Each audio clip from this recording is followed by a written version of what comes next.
Awa, nag-away na sad. Nag-away na sad. Na. Nag-away na sad. Sige na sila away. Sige na nag-away, halos nagagabiin na mag-away. Mo gani, kasi nag-away lagi. Ahak ka ng Luya sa babae oy. ugali. Ang kanang sakyanan di ay inutang din na. Ingon kay gi-cash na. Nahambog man na siya, di ba? Mo gani. Magdi na yung gipanabi. Nakaparking minas gawas. Mo Nga gani. naka-cash ko no. Nga inutang din na de. Hambog jud kayo eh. Yabi.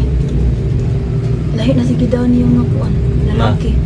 Di ba katong nitagad nimo kay O katong katagay nako. mao gani mubo man to kang kay taas na niya itong pa jud. Lain na sa nga lalaki. Ay. Kuan tiyo eh. Lain sa kita. Nasa chinita sa gawas. Ay be. Ganina ba? Nana si parcel na abot. Ano sa parcel siya? Ya. Wa pa jud gikuha giuli. Halos kada adlaw naman na parcel maabot siya ha diha. Di maluoy sa rider ba magsigig order nga wa di ko bayad. Samtaw na siya eh. Sige nag-order. Pagkaaron ingnan man niya na kwarta pero niya. Sus, wabi, iuli ra ba yung parcel?